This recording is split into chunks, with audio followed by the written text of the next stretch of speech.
Hello, my name is Marcus. I'm the compiler of a collection of therapy quotes entitled Psychoanalytic Self-Awareness Quotes. This is TQ 643 to 654. Therapy quote number 643. And we know psychologically that whatever is split off re-insinuates itself through projections onto others. We are obliged to own them. So he's talking about what's called shadow work. So Robert Bly has this metaphor that by the age of 5, so much of who we are gets put into this bag that we drag behind us. And then we spend the rest of our lives trying to get these unconscious aspects of ourselves and make them conscious, to reintegrate them back into ourselves, right?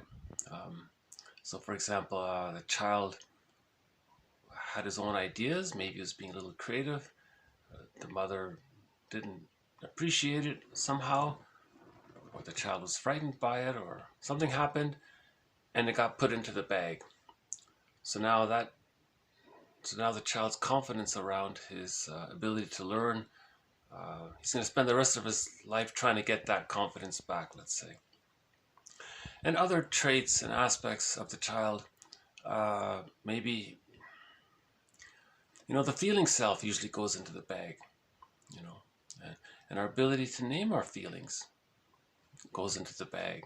So much of who we are gets put into this bag, and we drag this bag with us all of our lives. It's called the shadow. Someone calls it the second self of the unconscious. Right? So it's the one who walks with us, who's not like us, but who is us. Right? Someone called it the secret self. Karen Horney calls it the stranger within. One author calls it the skeleton. And he says, in his metaphor, you want to welcome the skeleton to the fireplace, give him the best seat. He had a right to be. He's a teacher. He's teaching you how to be yourself. He's wise, he's knowledgeable, One poet says, there's someone living my life and I know nothing about him. Right? So everything that we don't know about ourselves, we can simply say is the unbewusst, the unconscious. Right? So when we look into this bag, now this bag in a fairy tale is the forest. So we're looking into this bag, that's the protagonist. So the protagonist is in the forest. He finds some treasure, some gold. He wants to bring it back. So that's something about yourself. So that gold, that treasure is what's in the bag. Now you want to reintegrate that trait into yourself. So you want to bring it home. So at the end of the fairy tale, there's a wedding. So the wedding is you reunited, you reintegrated that disowned trait, that lost confidence, and you brought it back to yourself. So the unconscious and the conscious, masculine, feminine, whatever you want to say, there's a marriage there. That's the inner marriage. Remember, fairy tales are true on the inside. Myths and fairy tales are true on the inside. They're trying to describe the inside process. So in the fairy tale, the guy finds some treasure, he brings it back, then there's a wedding, for example, so that's the reunion there. He got back his gold. He got back his original treasure. He was born with all these treasures and gifts. They got put into the bag, it's now lost in the forest. He goes searches in the forest. He finds some aspects of himself, brings it back, and that's a marriage at the end. Right? So how do we know what's in the bag? Well, one way, so the psyche seeks wholeness, right? We want to reintegrate what we don't know about ourselves back into ourselves. That's wholeness. So the quest for wholeness. Right? Our feeling self is in the bag, so we want the feeling self back in. Right? Awareness that there may be unconscious ambivalence towards what happened to us. Awareness of a developmental trauma, that's in the bag. So we want to get that awareness. So there's so much that's in the bag. He's saying here, one way to know what's in the bag is that whatever is split off re-insinuates itself through projections onto others. So we may find ourselves saying, you know, that person over there is such and such. Okay, that's a way of finding out what's in the bag for the most part. Okay, that's called a mirror defense. We created this mirror by projecting, by seeing, attributing, saying, thinking, believing, unconscious fantasy, and that person such and such.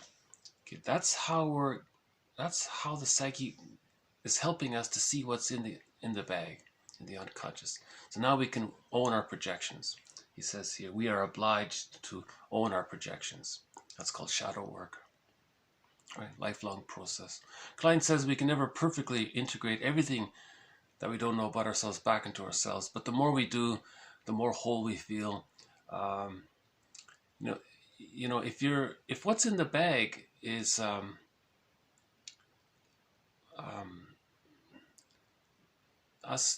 person not knowing that they have an insecure attachment style, and then they get that out, they realize they have an insecure attachment style. Now they can go back in the bag to find out why there's an insecure attachment style. Okay, now you're facing, in the fairy tale, that can be frightening because you're facing the memories of the unsatisfying mother, when the mother was misattuned to the baby's needs. So there's a lot of feelings around that. Okay, so that's portrayed graphically in the myths and fairy tales. So you want to face the ambivalence towards the mother. Okay, when you do, that builds your awareness, that builds your strength. Then you can reintegrate. Then you heal the splits. There's the inner marriage. So you're looking for a lot of these little mini inner marriages. You want as many of these little mini inner marriages as you can get. So you want to reintegrate the parts of yourselves. So you want to heal the splits. Right? When you heal the splits, when you heal enough of them, okay, then that leads to whole object relating.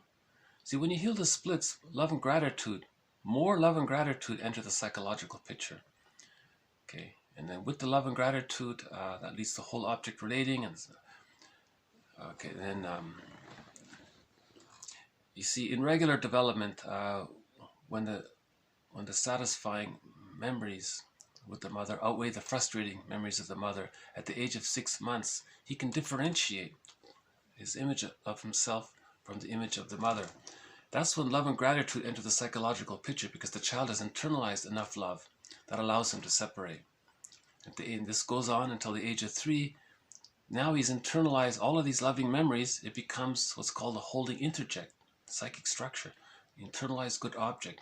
So with all this inner security, he achieves ontological security, a sense of self. His life force is connected to himself. Now he has access to the real self and the capacities of the real self. You see, in the meantime, with the developmental trauma, so much of that is in the bag. So we want to get back this journey of healing the splits so we can find ontological security. See, ontological security is in the bag. A sense of basic trust is in the bag. Love and gratitude is in the bag if there's a developmental trauma very early on. So much is in the bag. When we get all this back out, we get to the point where the person's life force can connect to the image of themselves. But first they have to differentiate from the self. They have to differentiate from the other. They have to differentiate from the other by healing the splits. Robert Bly says, get the key out from under mother's pillow. Right? Okay, so that means the child's life force is overly connected to the rejecting image of the mother. The knowledge of that is in the bag. So we want to get that knowledge out so that we can ultimately connect to ourselves. And that leads to a sense of basic trust and the psychological birth. And with the psychological birth, okay, we have access to the real self and so on. So it's a big job, you know. When you see a fairy tale, it's very adventurous and it's emotionally challenging. Fairy tales and myths describe the emotionality of inner work, of healing the splits, and healing, of reintegrating. Right? So again, this shadow self is represented in fairy tales and myths as either the forest or the ocean, or sometimes in outer space, maybe so any kind of other fantasy world, any kind of strange other world. That's the unconscious, right? And the hero is going around and having all of these adventures. They're exploring and they're trying to find the gold and bring it back in. And in the end, there's inner marriage. In the Odyssey, right, at the end, he reunited with his wife, right? That means he got his feeling self back in. See, the Odysseus and his wife were separated. That's the splitting defense mechanism. Right? So he's trying to get back home. It's an inner home. Okay, so that myth is describing the inner journey. Okay, yeah, this quote is from James Hollis. He wrote a very good book called Swamplands of the Soul. Swamplands of the Soul. He describes grief work. Very good book. That's his best book. That's, yeah, I would say that's his best book. He's got a couple of other ones. Some he uses metaphor and jargon, but he's fairly clear about it. Okay, let's move on into the forest. TQ 644. Bowen does not equate differentiated people with separation or isolation from others. On the contrary, only differentiated people can have mature, loving relationships. No one would defend reactivity. Quote. Okay, this is Bowen's antonym for differentiation as the goal of therapy. And we might all agree that people who only react to others and who cannot make their own choices are not free to work and love well. Okay. So Bowen is famous for family systems therapy. And he's saying that, so he's clarifying, when you differentiate, it means you got the key out from under mother's pillow. There's psychic differentiation. Right? If you're fused and blurred with the mother, you don't know who you are. And if you've identified with the mother, you really don't know who you are. That's a narcissistic pattern. You've become like the mother and put others down as to communicate that the mother used the child. In the novel, the mother exploited the child became like the mother. He grew up and then exploited everyone else using all of these lies and rationalizations as described earlier. So it's a huge accomplishment at the age of 6 months. So again, at birth, humans come out of the womb too early, so an extended womb is created from birth to 6 months. That's an extended womb is very important. This extended womb from birth to 6 months is as important for the psychological birth as is the actual womb is for the biological birth. This extended womb from birth to 6 months is also called the stage of symbiosis. It's also called the stage of undifferentiation because the child doesn't know where he ends and his mother begins. But with enough love, at the age of 6 months, he can differentiate. The love allowed him to differentiate. See, if he didn't get enough love, he's still fused and bonded with the mother. See, he needs enough love to differentiate. Love allows him the emotional freedom to be himself. He needs that initial love. Okay, so at the age of 6 months, love and gratitude enter the psychological picture because he's differentiated. Now with differentiation, he can love others. It doesn't mean he's some lonely, isolated person. Not at all. We're talking about getting the key out from under mother's pillow. We're talking about him having a sense of himself. He can only have a sense of himself if he differentiates his image of himself as separate from the image of the other, the mother. He has to separate that. That happens naturally at the age of 6 months with the secure attachment style. When there's a developmental trauma, if there's a developmental trauma during those first 6 months, the splitting is still there and the child is still fused and merged with the mother. He spends his whole life in battle with his mother in some coded, encrypted form. He's in battle with his mother, all of his life, repetition, compulsion, trying to master that trauma. That's a narcissistic pattern, right? And the hostile provocative pattern and so on. So you want, the mother ideally wants to provide this extended womb. The mother wants to be as attuned as possible to the baby's needs. Okay? Because in the womb, in the physical womb, all of his needs were met automatically, as should be the case. In the extended womb, it's meant to be more or less the same thing. See, no mother's perfect, so that's why the child splits two images of the mother into satisfying and unsatisfying. But that's temporary. At the age of 6 months, they come together because the love was enough, it allowed it to come together. See, there's a huge issue there.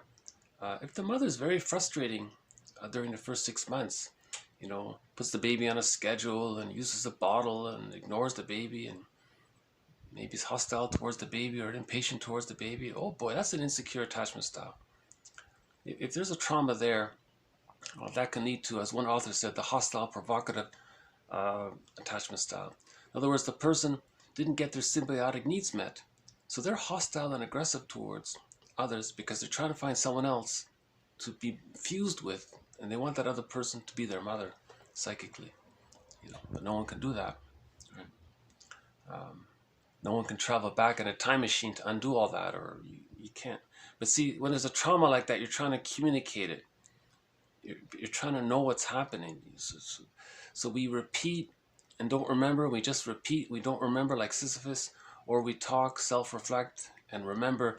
Okay, then we heal. All right. That's why we do this inner work. We are obliged to do shadow work, right? Very often, when there's arrested development within the first year, let's say, or if differentiation doesn't take place, in general, if differentiation doesn't take place, that's a narcissistic pattern right there. Okay, where the image of the self and the image of the mother are blurred. Okay, that's the narcissistic pattern. And usually with that, the child identifies with the aggressor. He becomes like the mother. And then later on, he devalues others just because his mother devalued him. The mother didn't mean to devalue the baby.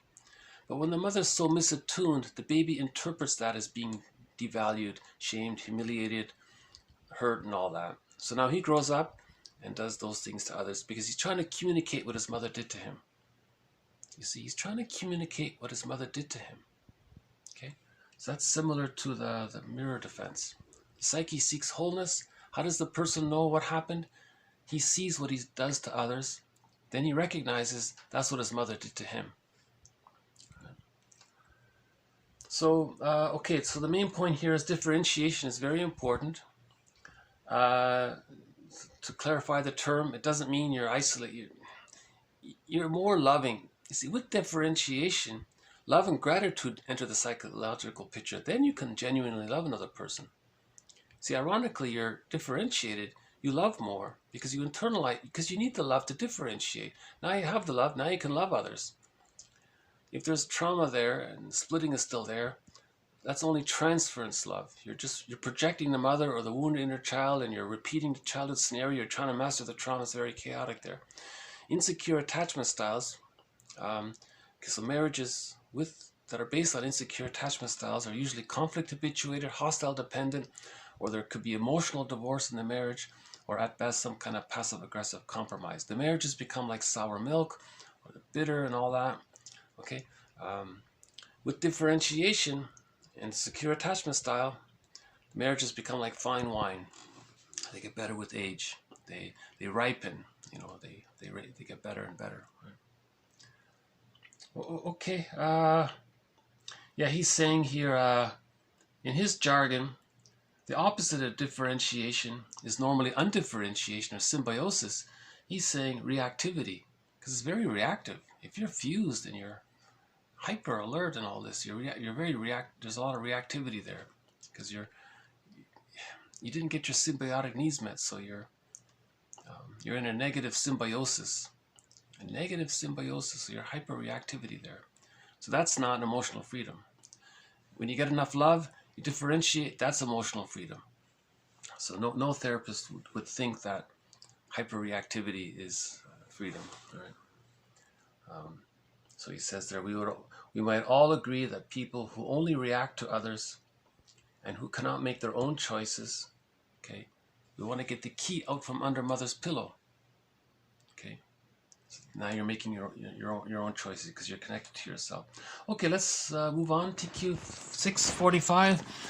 Anxiety can be understood in part as unmentalized experience.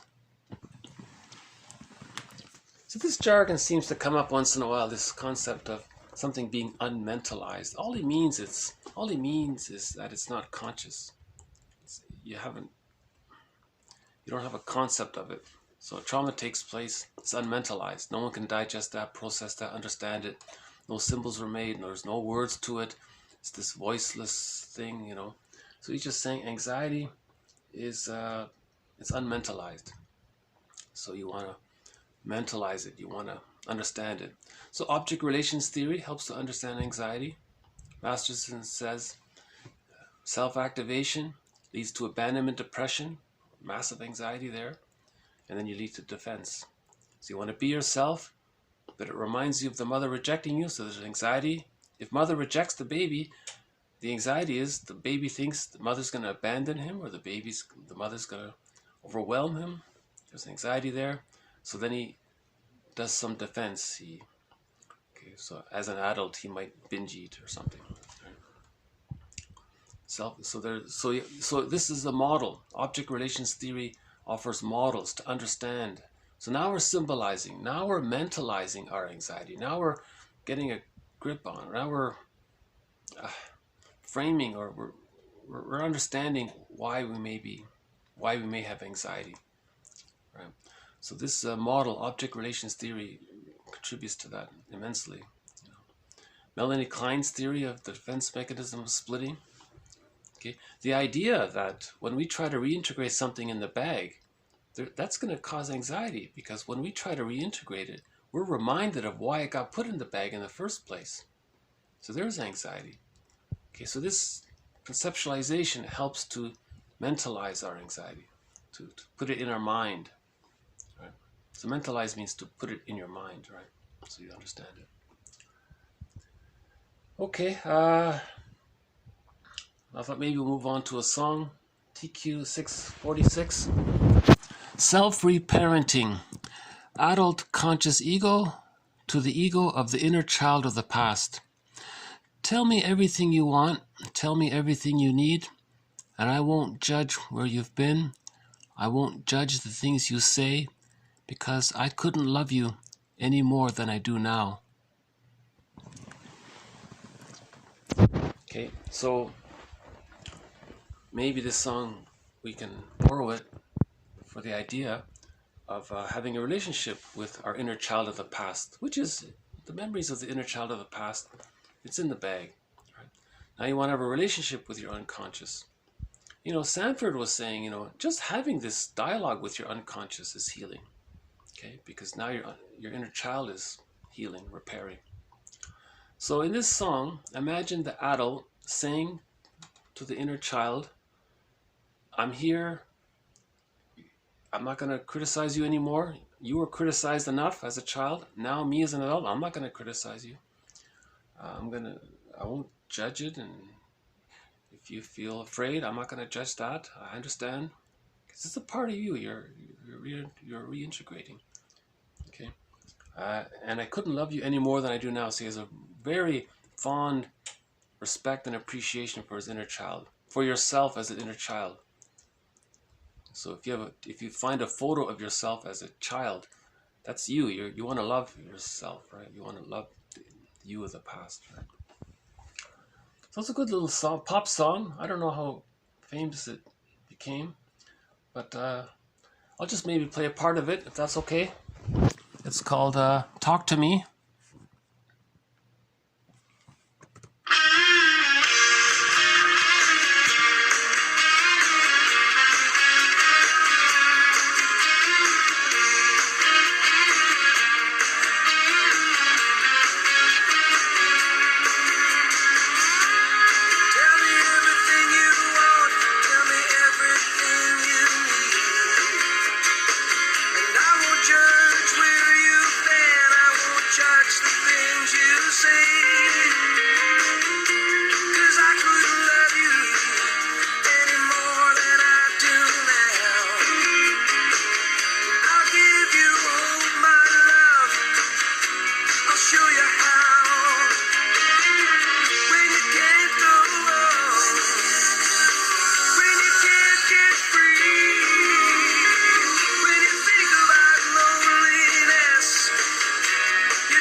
Okay, so you might maybe just imagine, saying that to yourself, having that attitude toward yourself, right?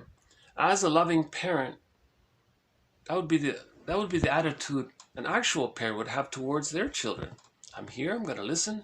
I respect your individuality. I respect your subjectivity. I respect you as a little human being. You're a person.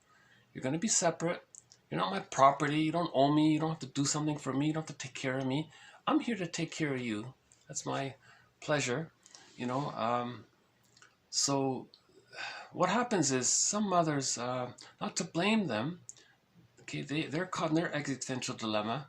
They may be caught in the repetition compulsion of repeating their trauma. So it's not to blame them. Just try to understand it. So sometimes what happens is they adopt what's called the Jocasta mothering style.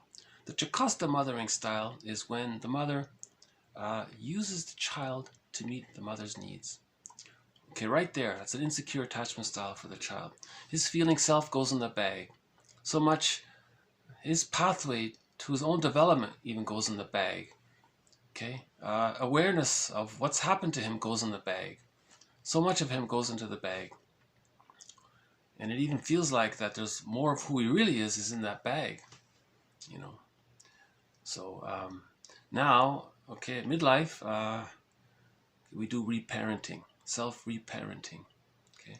So you might say something like this to your inner child. And there are a lot of almost every self-help author says the same thing.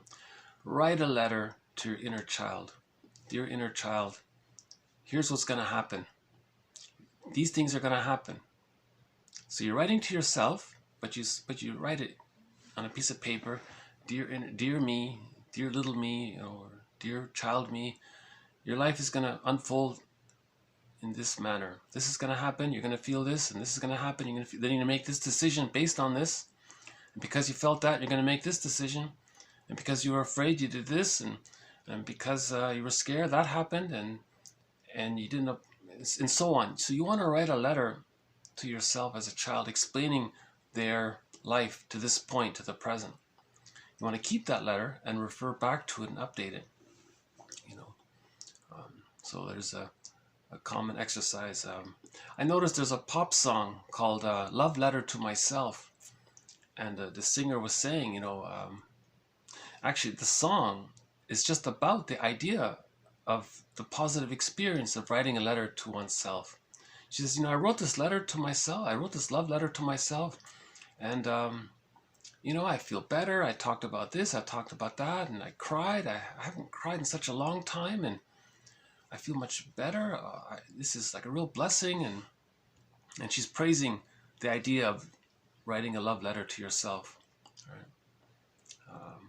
So the singer is Wang Fei. Right? It's interesting. She sings it in different languages, which is interesting, right? Yeah. Okay. Speaking of songs, let's say you write some love letter to yourself. Let's say you start reintegrating parts of yourself. Okay, you're gonna feel a little better. You're gonna feel a little new aliveness. So it feels like you're bouncing back a little bit. So I thought I might just play a little bit of that song, Bouncing Back by Ann Peoples.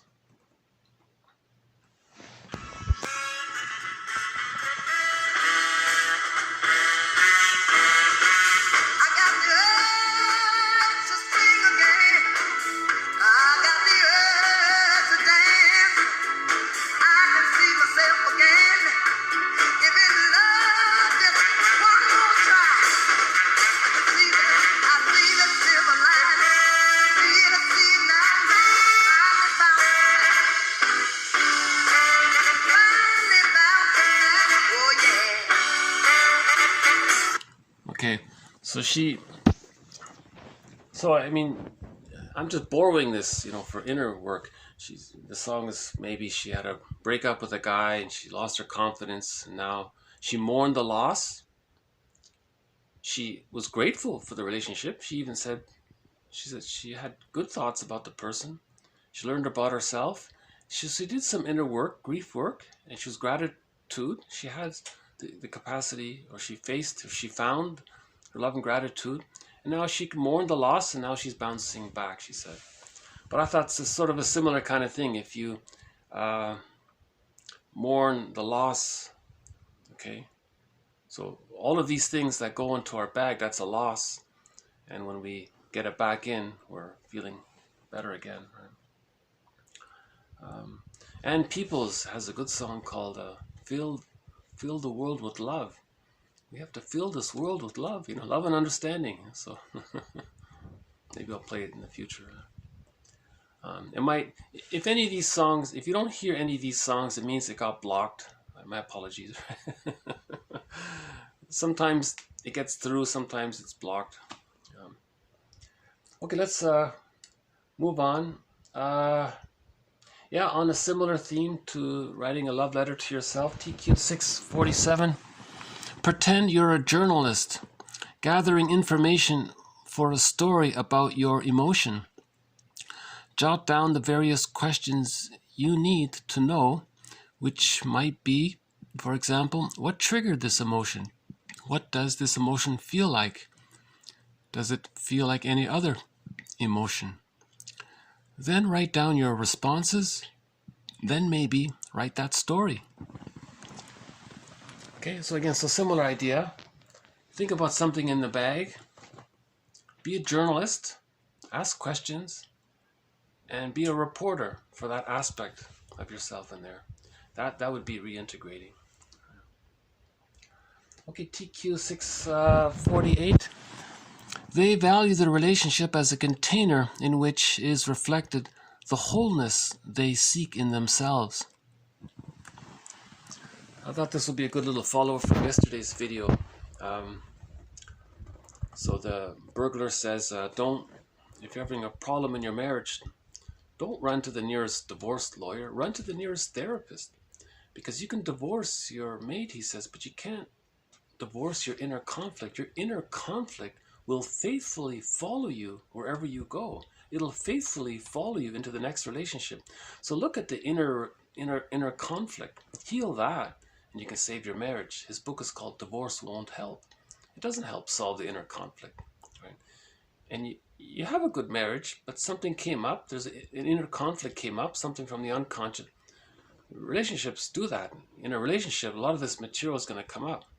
Right? So she's saying here, the value of the marriage, it's a container in which is reflected the wholeness they seek in themselves. Because in the other partner, you're going to project a lot of this onto the partner. So now you have a vision of yourself. That person is your partner is like a mirror for what's denied in yourself. So the two people stay together, and they help each other to integrate their parts. And ironically, as they differentiate psychically, they can love each other more genuinely, and that brings more integration to take place. So marriage is becoming better and better, you see. Okay, so when we differentiate, we can say sense of self. So as mentioned before, when the loving memories outweigh the frustrating memories during the first 6 months, the child can differentiate. Okay, and this differentiation process goes from the age of 6 months to 36 months. At 36 months, the child has achieved ontological security and a sense of self. So the sense of self is TQ 649, one's feeling of individuality, uniqueness, and self-direction. Okay, so you have the plumb line to the self. Now you feel that you have access to the real self. The real self is a part of the person with various capacities, as described by Masterson. Right? So you have your unique wishes. You can express these wishes. You don't feel guilty about it. You don't feel like you're betraying your mother and all that, nothing, things like that. Right? You're capable of mutual relationships. Okay, and so on. You see, if there's a developmental trauma, that precludes access to the real self. That precludes the sense of self in the developmental trauma. A developmental trauma prevents having a sense of self. So when there's a trauma, you're going to try to master it and repeat it. But after the age of 5, it goes awry. You're just repeating it like a broken record, Sisyphus. You're just repeating something, and you're not aware of it. So either we repeat and don't remember, okay, or we talk and remember. And when we talk and remember, we reintegrate aspects of ourselves. Then we find a sense of the self after we do the inner work. Okay, one more, a couple more, TQ 650. The Electra complex, infrequently used term to describe unresolved developmental conflicts influencing a woman's relationship with men. So I thought this would follow up from the earlier quote about the electric complex. So one quote was, any strong conflict between the mother and the daughter, okay, if there's a negative symbiosis there and they're battling with each other constantly, that's called the electric complex. The mother didn't allow the daughter to differentiate from her. Right? That's the electric complex. Now, if this daughter grows up or transfers this conflict with the mother onto the partner, to the male partner, she's still, we can say that this is her electric complex. She just transferred it to the man. Now she's fighting with the man, but that's code for fighting with the mother. And the poor guy doesn't know what's going on. That's the electric complex. Okay, TQ 651. Disorganized attachment behaviors in infancy are important precursors of later dissociative symptomatology. This early vulnerability is related to patterns of parent-infant affective communication like emotional unavailability or role reversal, etc. The quality of the attachment relationship may in part account for why some people exposed to later trauma develop dissociative symptoms and others do not. So here's this ongoing intermixing between developmental trauma, where the person is repeating the childhood scenario, still using these infantile immature defense mechanisms like splitting, projective identification, okay, acting out and reaction formation and hostile provocative behavior, the narcissistic pattern, infantile megalomania, grandia. See, all that's meant to be existential hearsay by the age of 3, but with the developmental trauma that's still there, okay. Now, in a situational trauma, there's dissociative phenomena. So how do they get mixed in, these two? This quote is saying, if the parent does first establish a developmental trauma, that leaves them susceptible to, they're weaker. So if there is a situational trauma later on, they have no more resources. Their personality can't absorb any more conflict. So then the mind flights. Right? So when it's too much, the mind takes flight. So in the beginning, the baby can't leave the mother if she's abusive or hurting the baby somehow. The baby can't run away. He doesn't have the motor skills. The baby can't put up some kind of like little protective shield against the mother to protect it if the mother's being too impinging. So what's the final choice? The child's mind flights. That's the dissociative phenomena. So I think what they're saying here in this quote is, first there's a developmental trauma, and that leaves a person vulnerable to the situational trauma of the flight response. See, normally in the situational trauma, the person wants to escape, but there is no escape. So the mind flights, right? Now, in a developmental trauma, that first there's the child's attempt to physically want to leave, but he can't protect himself, so the mind flights. So there's a lot of overlap there. So in other words, the bottom line is, I think, as I understand it, developmental trauma weakens a person so that if there is any kind of situational trauma later on, they're just gonna, there's different degrees of it. People who daydream a lot and are absent-minded, and they're lost in thought a lot of the time, or they often miss their exit on the highway, highway hypnosis, or daydreaming in class or something, Someone, one quote was about school shock. The child was unprepared for school, and it was overwhelming, and then the child couldn't run away from the class. He couldn't protect himself from the teacher's manner or whatever, or all the stimulation. So his mind just flew, right, kind of thing. Dissociative phenomena. Again, Philip Bromberg wrote 3 books on this. Very good book. Elizabeth Howell did a little bit on it. Pierre Genet was, I think, started this. Okay, TQ 652. Not all self-misunderstandings are the same. Okay, what they're talking about is everybody's shadow self, second self, is a little unique. Everyone has their own unique little bag they drag behind us. We all have a bag that we drag behind us. That's what we all have in common. But this labyrinth in the bag is a little unique for each person, right? So he's just saying not all self-misunderstandings are the same. So that person's unconscious history and how he responded to trauma, and everyone has a little difference, but it's all the same, right? You know, one sort of humorous song, just the heavy topics, right?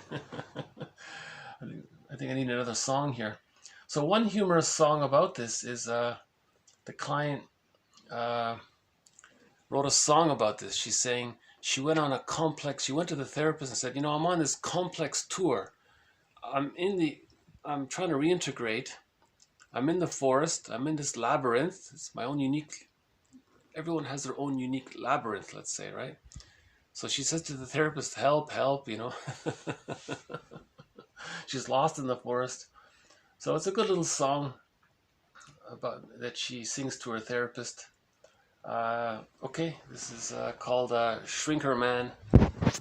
It's only about a minute long.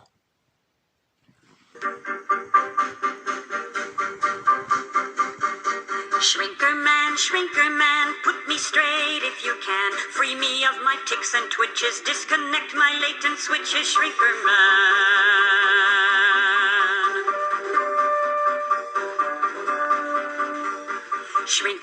Shrinker man, wise me up if you can. Air my problems and excuse me. Sympathize and unconfuse me, Shrinker man.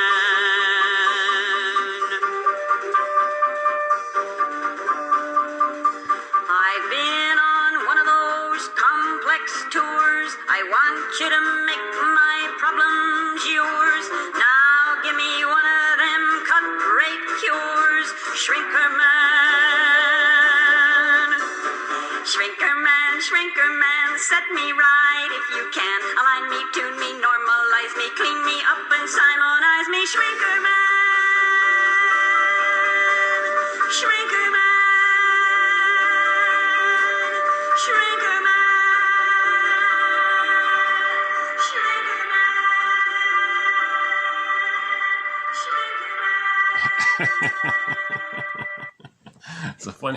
It's a funny song, right? That's the second song we've played so far by Katie Lee from her album Songs of Couch and Consultation, about her therapy process. But these are just whimsical, fun songs. She even says to the therapist, oh, give me one of these cut-rate cures, just unconfuse me, you know, make it simple. So she has this rescue fantasy. Come on, just fix me and get it over with, you know. So she's tired of self-reflection. So she saw the therapist, help, I'm lost in this forest. I'm trying to reintegrate these parts of myself, but I'm stuck there. Come on, Shrinker man, help. So that's the analyst's job, is to offer that guidance, right? So he's the tour guide, let's say, you know.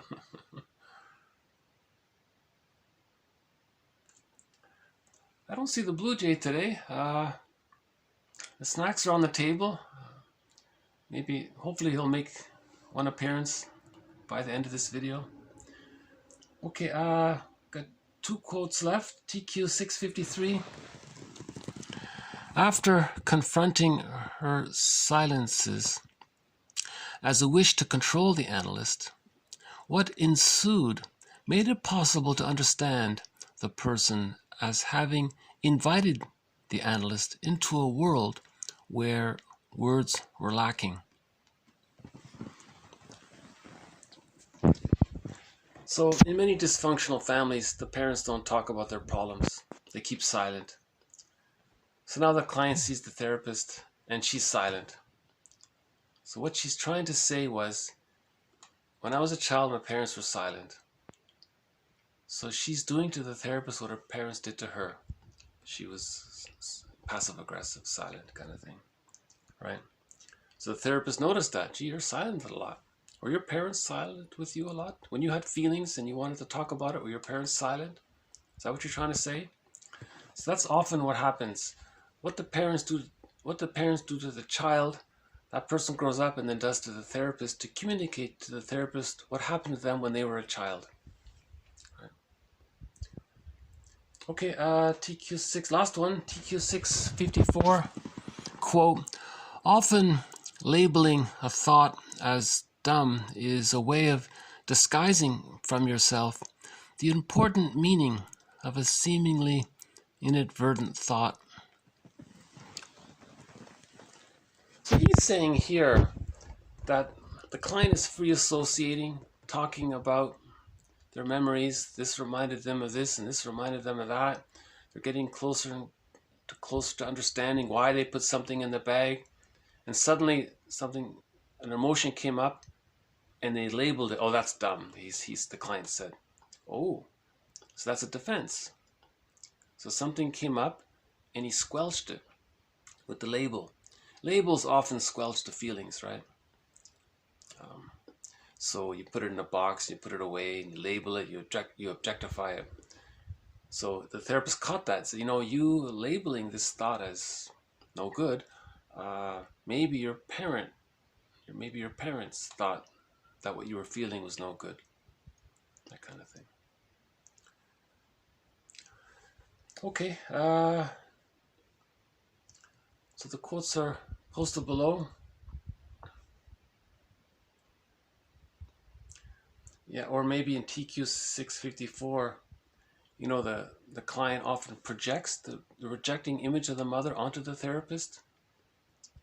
Okay, so now the client is talking, or you're going to say it's dumb. I know this is dumb, what I'm saying. That's a clue that maybe the client projected the rejecting image of the frustrating mother onto the therapist. And he's just sort of in advance preparing himself for the therapist to say, oh, that's a dumb thought. So he says it first. No, I'm going to say it first. So he's trying to control that hurt that he's expecting from the therapist. It could be that way too. So, yeah, this is a journey. It's a labyrinth, right? Okay, so we had a further definition on the sense of self. A little bit more on the electric complex, how it can get transferred from the mother to the husband. Okay, the connection between the idea that developmental trauma sets a person up to be more easily victimized or more affected by a situational trauma, leading to the disassociation phenomena.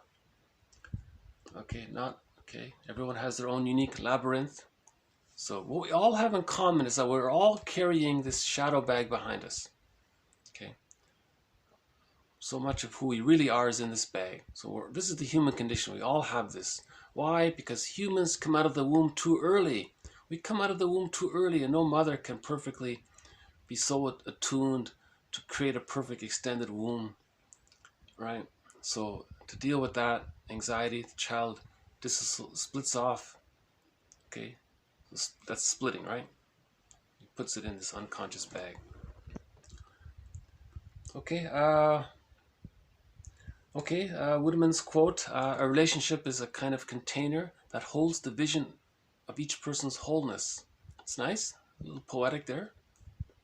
I think that's very encouraging. If a man and a woman can regard their marriage as a kind of a container or a kind of a something that's offering each person a vision of their own personal development. You know. Okay, talking to your inner child of the past. Write a love letter to your inner child of the past, or pretend you're a journalist and write about something that's in the bag. Maybe a certain emotion is in the bag. Okay, so be a journalist, investigate, and write a report to yourself. Right? There's the popular self-help exercise where you write a letter to yourself and tell yourself what's going to happen from childhood to the present. All these things are going to happen. Right? So you're having this relationship with yourself.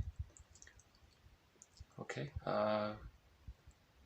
So we're mentalizing things. We're bringing things into consciousness. Okay, Bowen's theory that differentiation is a differentiation sounds like you're separate, but no, you're more capable of love if you've differentiated. If you're still fighting with your mother all your life, how do you love someone else? So you have to separate from your mother. Okay, now you can love someone else, because in order to separate from the mother, that means you've internalized enough love so that you're able to love others. Right? And again, the first quote here was, and we know psychologically that whatever is split off re-insinuates itself through projections onto others. So the psyche seeks wholeness. How do we know what's in the bag? It's often through our projections. So one quote was, prejudice is confession. Prejudice, so if a person's prejudicial to someone, they're confessing what's in the bag. The purpose of the person doing this is so that he can know what's in the bag, to know what he has denied, or what he denied about himself, or what's uncomfortable for him to know about himself. Okay, so he creates this mirror. He blames someone else or accuses someone else of something. He's talking about himself. So projection is confession. Leon Saul said that. Yeah. Okay. Okay, so we had the song Shrinker Man. Very good song. That Bouncing Back by Ann Peoples. And we had Talk to Me by April Wine. Good song. That's you talking to your inner child. Look, inner child. Hey there, inner child. Tell me what you want. Tell me what you need. I'm not going to judge anything. I'm not going to judge where you've been. I won't judge what you say. You see, so he's reparenting himself. He's saying the things to himself what ideally his parents would have said to him. See what's happened there? Okay, because I couldn't love you anymore. So you're loving yourself more than you were loved before, to some degree, in terms of the emotional realm. Right? Okay, so more quotes about healing ourselves. I hope some of this has been of some encouragement and help. And we'll have more to follow. I don't see the blue jay. The snacks are on the table. It's a calm day today. Maybe the blue jays are sleeping or something. I don't know. Maybe we'll see them tomorrow. Yeah, it's very quiet with the birds today. I'm not sure why. Still don't understand.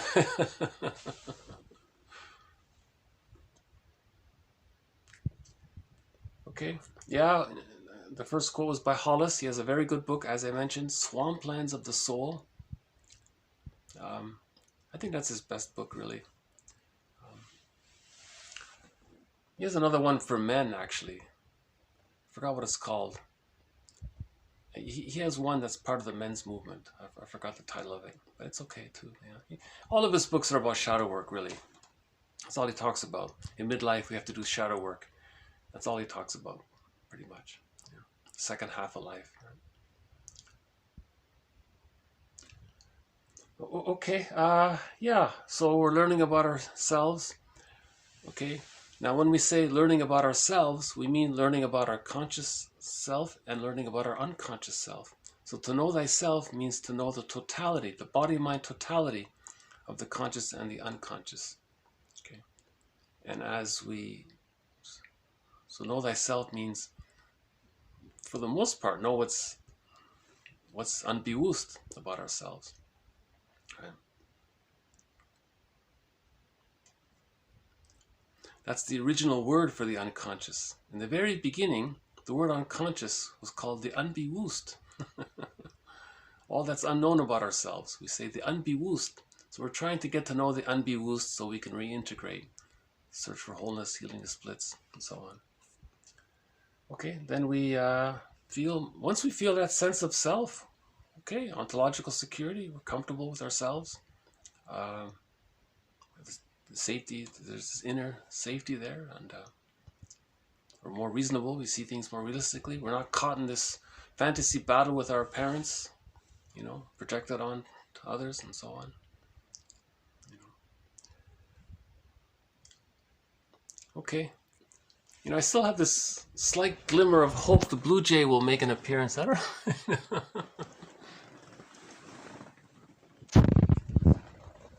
I missed, what I'm trying to say is I missed the blue jays. They're a lot of fun. They're really lovely. Yeah. Okay.